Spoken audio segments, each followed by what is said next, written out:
She thought she was going to the city for a better life. Instead, she walked straight into a nightmare. Maya was just 16 when her glamorous aunt, the one everyone admired, offered to take her to the city. "Come help me, it will be good for you," she said. But from the moment Maya entered the penthouse, something fell off. The smiles were fake, the guests there too long, and the row never go near the locked room at the end of the hall. One night, Maya heard crying behind that door, a girl her age, whispering, "Please, don't let her take me." Then it hit her. Her aunt wasn't saving girls, she was selling them. When Maya tried to run, her aunt blocked the exit with two huge men, smiling, calm, like she had everything under control. But Maya grabbed the girl's hand and sprinted into the night, cars honking, men chasing, until the taxi screeched beside them. "Get in!" That jump saved their lives. Passport, contracts, missing girls, proof of trafficking, all tied to the aunt everyone respected. And Maya, she survived and became the voice she once needed. Let me tell you a story, and I promise you, by the time you reach the end, you'll look at family invitations differently. So listen. Maya was just 16, a quiet girl from a small village, the kind where everybody knows everybody. And the loudest thing at night is the crickets outside. She lived alone with her mom, who struggled every day to make life work. But they were close, they had each other, and honestly, Maya thought that was enough. Then one afternoon, Maya's mother got a phone call that changed everything. It was her older sister, Auntie Clara. Now, Clara was one of those people who always looked perfect, hair done, expensive perfumes, living in some shiny city apartment where windows don't even open. She rarely visited the village, and when she did, she always made sure everybody saw her. She loved attention, loved being that person. Anyway, Clara called and said, "Let Maya come stay with me for a few months. I need a little help around the house. You know, the city will be good for her." And the way she said it sounded kind, too kind. Maya's mother hesitated. She knew Clara, beautiful, yes, wealthy, yes, but also cold, controlling, and very secretive. But the idea of her daughter going to the city, seeing new things, maybe getting opportunities she never had, it felt promising. So after days of back and forth, Maya finally agreed. She packed a small bag, hugged her mother tightly, and got on a bus to the city. When she arrived, she wasn't prepared. Trust me. The noise, the cars, the people rushing everywhere, Maya felt small, like she'd stepped into another universe. Clara pulled up in a shiny black car that looked like it cost more than 10,000 houses back home. She stepped out wearing sunglasses even though the sun was setting. "Maya," she said, hugging her like she was her favorite niece on earth. But the hug felt wrong.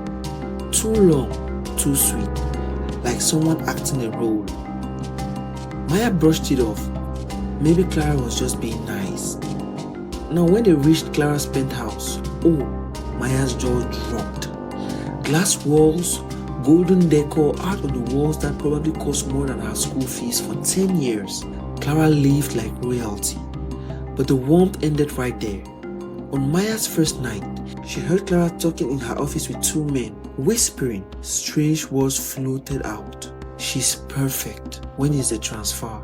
Make sure no questions are asked." Maya paused in the hallway, heart beating fast. But before she could listen more, Clara stepped out and smiled. "Go to bed, dear. Tomorrow is a big day." Now, the next morning, Maya expected maybe chores, maybe errands, something normal. But Clara handed her a list, a long one, longer than a school timetable.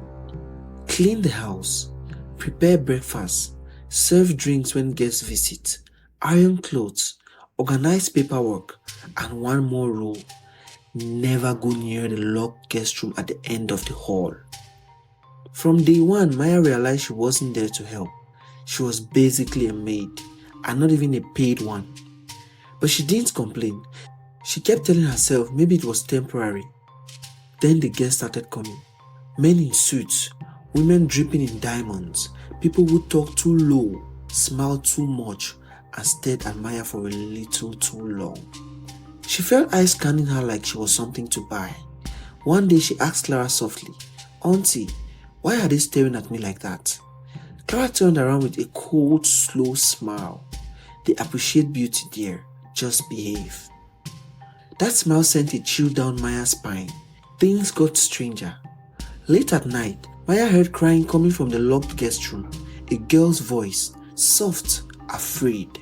Please, don't take me. Maya froze. She wanted to open the door, but it was always locked. And when Clara caught her standing near it, her whole personality changed. Maya, she said, in a voice that didn't sound human, stay away from that door. From that moment, the entire penthouse felt darker. Then, one afternoon, Maya tried calling her mother. Her phone was missing. She searched everywhere.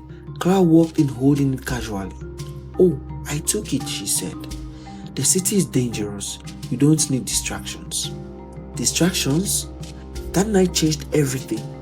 Maya was cleaning the living room when she heard Clara talking again, this time on the phone. Yes, she's ready. She's obedient. The money will be wired tomorrow. I told her mother she's helping me. They never questioned me. Maya felt her stomach drop. Money?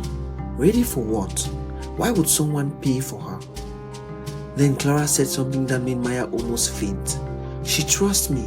She won't even fight. That's when it hit her. Until Clara wasn't helping her, she was preparing her for something illegal, something dangerous. Maya stayed.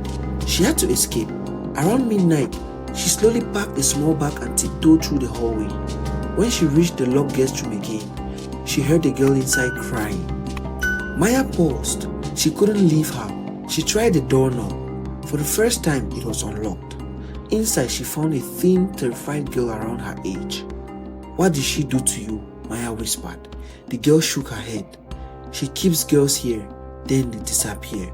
Don't leave me. Maya felt tears gather in her eyes. Come with me, she whispered.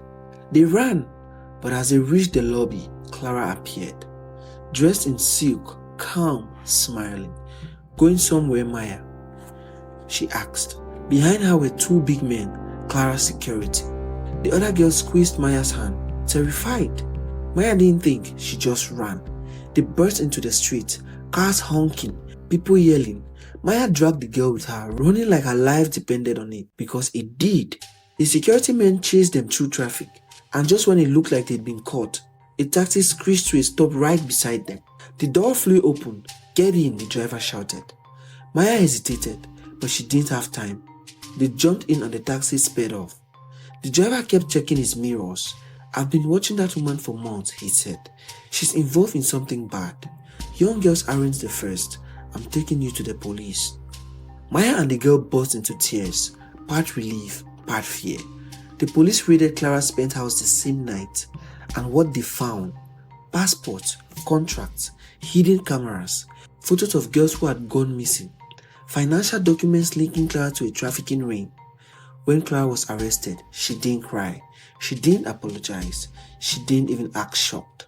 She just stared at Maya with hate and said, "You ungrateful child, I gave you everything."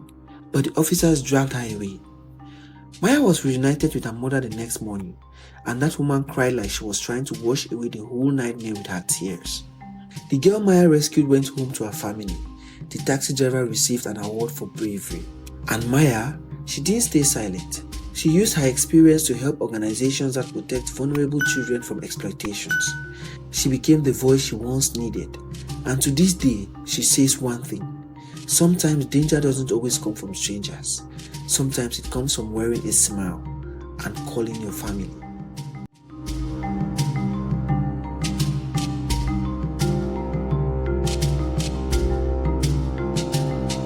Please subscribe to watch more of our videos. Thank you.